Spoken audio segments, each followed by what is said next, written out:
Welcome to the JAMODI Podcast. We are all surrounded by amazing coaches and leaders. So let's get an inside look at not just what they do, but how they do what they do. After all, becoming the best versions of ourselves is JAMODI, just a matter of doing it. Coaches, the JAMODI Podcast is powered by Shoot 360. The future of basketball has arrived in Dallas-Fort Worth. Shoot 360 combines the latest sports technology with the fundamentals of basketball skill development. The result is a one-of-a-kind video game-like basketball program designed to improve your shooting, dribbling, and passing. Visit shoot360dfw.com to learn more and register for your free 1-hour workout evaluation. Shoot 360, the future of basketball is here. I'd love to learn a little bit more about you. So I learned a lot. I feel like I know a good deal about your program, but then also the things you do on social media. But throughout your day, what are some of those daily habits that sets you up for success? Well, I think it kind of goes back to, my story in general, my testimony in general. In February 1990, my mother was driving to work one day and has a 7,000-pound tree limb fall on top of her car when she was driving. Crushed her head to the floorboard, broke her back, and cracked her skull open 3 layers, front to back. She was 3 weeks pregnant with me at the time of the accident, and so she was in a coma for over 50 days with it, and lost her peripheral vision at the time. About 6 months into recovery, she found out that she was 3 weeks pregnant with me at the time of the accident, but she didn't know that she was pregnant until 6 months after. So she ended up having me, had a normal life until I was about 10. She woke up one morning and was completely blind then. Fluid from her spine went up into her brain, onto her optic nerve, and eroded her optic nerve to the point where she couldn't see anything other than like coffee straw vision out of one eye. My dad left a few days later. So it was a single mom, so I started working at a young age, man, trying to, make some money for our family and everything, and had some really awesome people in my life, man, and basketball coaches that really kind of took to me and really saved my life, really. And if it wasn't for them, I had some father figures that were coaches, and one of them actually is helping me coach, or 2 of them are actually helping me do like virtual coaching this year. They're doing some advanced scouting for me on video and stuff. That's cool. But that's kind of how basketball kind of took shape. I was able to help with a lot of bills and stuff growing up with the jobs that I had. And, it wasn't an easy upbringing. I had to find rides to school every day or walk to school, one of the 2, until I could drive. You're 10 years old, your mom can't work, she's blind. So it taught me work ethic, and so my days, I just don't take anything for granted. Usually I wake up about 4:45 every morning, go get a workout in, come home, wake my daughter up, get her ready for school, get her and my wife out the door to school. My wife's a teacher at the school that my daughter goes to. And, then I head off to work and do my thing and come home about, 6 o'clock or whatever and be dad again. And that's the best thing that I am as dad. So, but, in that time too, I make sure that I read my Bible, or I listen to a Bengals podcast on the way into work every day too. That's fair. Shout out James Rapine and Locked On Bengals. So it's one of my awesome dudes. So I listen to him. But then some of my favorite part of the day is when I drive home. I get to reflect on my day and how blessed I truly am. I went from 11 years old eating Spam every day to being able to be around kids and doing something I love and being able to invest in people the way that people invested in me. So, my days are lined up, and my rituals and everything like that are lined up. At the end of the day, lay my head on the pillow and know that I'm, that I'm blessed. And so that's kind of, how my days are structured. Man, thank you for sharing that about your story. And awesome. Like, what a great reminder as coaches that maybe we have some players that have a family life that's completely intact. And so our role in their life may be a little bit different, still important, but there may be some where we are filling that role to a certain extent, and always to be, I think, really mindful of that, mindful of what we say, because our words have a lot of power, and power to inspire, but then maybe power to cut down and hurt. And so I think wasting the opportunity that we have with these guys and have our eyes and ears open. I think that's one thing Phil Beckner said was that as coaches, we need to pray for our players more.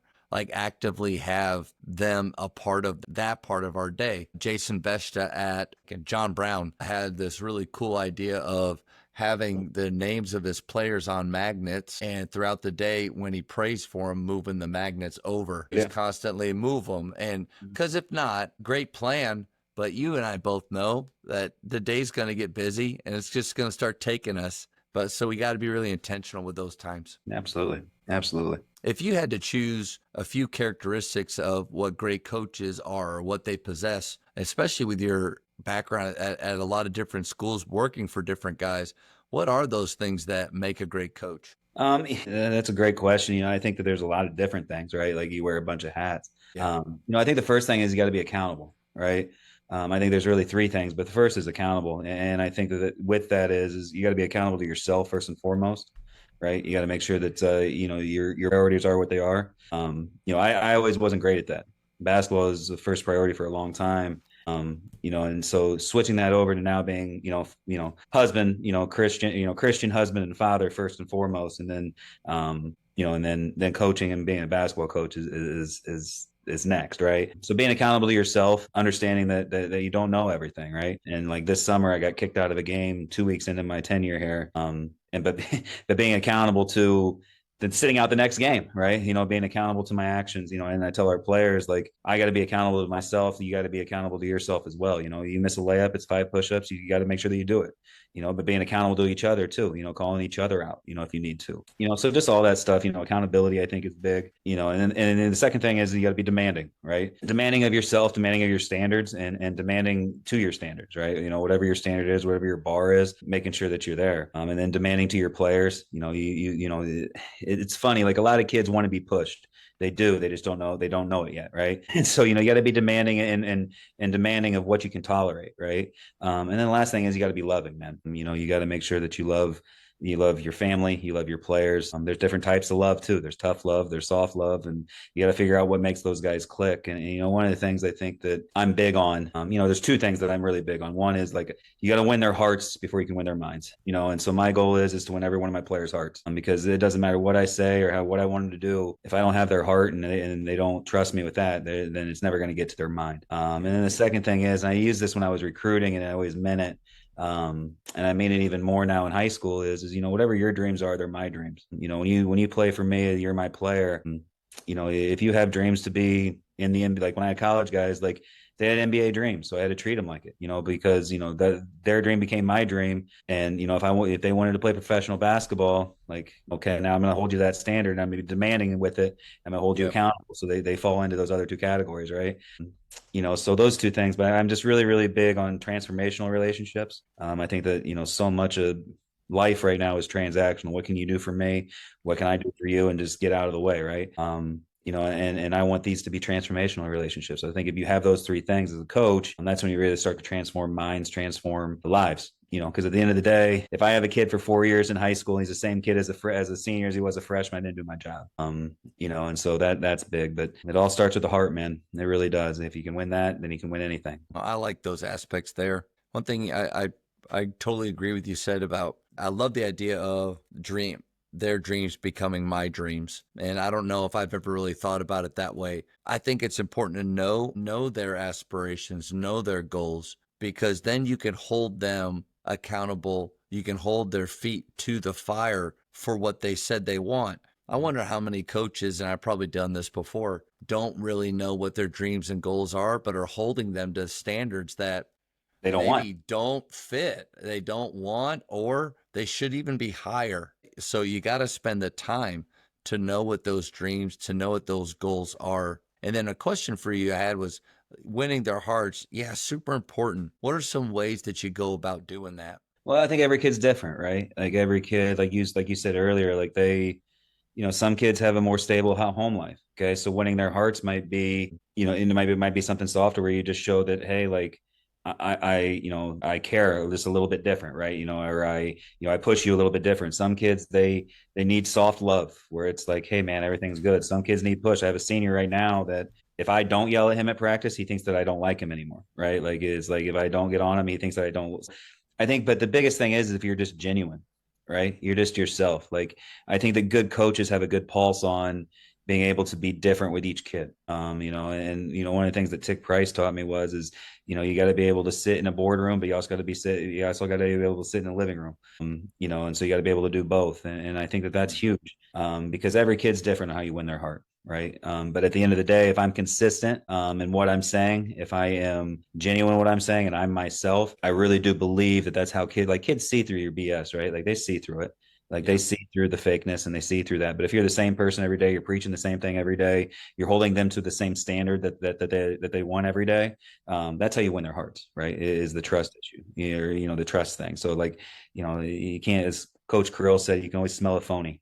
So I think that's how you do it, is you just genuinely be yourself, and then you got to, find the pulse for each guy. Cause like you said earlier, some guys, like, you're pushing them to a dream that they don't want. Right. But if you know your guys in and out, then you know how to talk to them, how to push them, stuff like that. And that's when they soften up to you. And I think that's how you build that relationship, where it's, my relationship with one of my sophomores is not going to be the same as it is with one of my seniors in the same way. Now, could it be as deep both ways? Absolutely. But it's going to look a lot different. The relationship that I have with my wife and my daughter are totally different, but they're still just as deep, right? Yeah.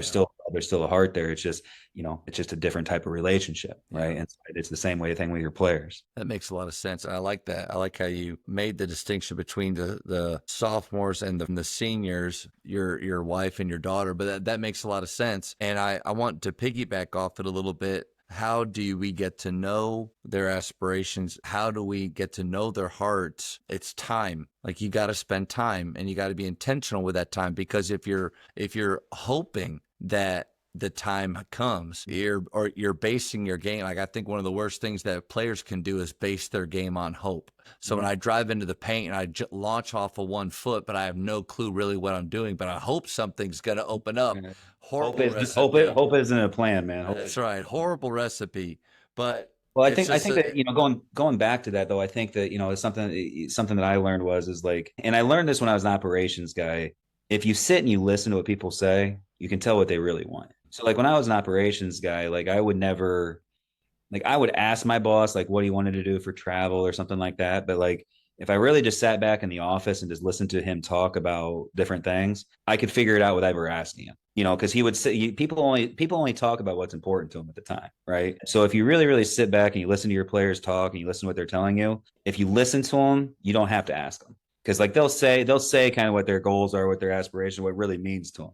If a guy really wants to be good, he's not like talking about girls during practice or like, anything like that. Like, he's focused, he's locked in. If he wants to be good, you can tell what his goals are. Right. So, I think that something we got to do more as coaches is just listen. Right. And I think that, like, we're so, like, I think sometimes as coaches, and I had to fight this a little bit, coming in as a head coach right away. And as a younger coach, as a younger assistant, it's, you want to talk so much and you want to kind of command, the room, and you have to a degree. But at the same time, like, if you truly do just listen to people, you'll find out what your heart's at, and then it's like, because people don't speak with their minds, they speak with their hearts. And so like, if you really sit back and you really just let it flow, that's how you kind of, because like, you can have your meetings with your players and what's your goals, what's this, that, and the other. And they're probably going to tell you what you want to hear a lot of times. Like, oh, I want to be like, I never coached a college kid that didn't tell me he wanted to be a pro. Like, you know what I mean? It's like, okay, that's true. But like, the other thing is your actions will show it too. Like, if you sit back and you really just watch guys, like, what are they doing during practice? What are they doing during study hall? What are they doing? Types of that. And that kind of shows their dedication to what they want. Right. The guys that play professional basketball, for instance, from college, like, those guys were locked in everything they did. Right. Like, you could tell what you like, if you just stood there on the sideline and you stood there and you watched for 10, 15 minutes, you could tell who was serious about being a pro.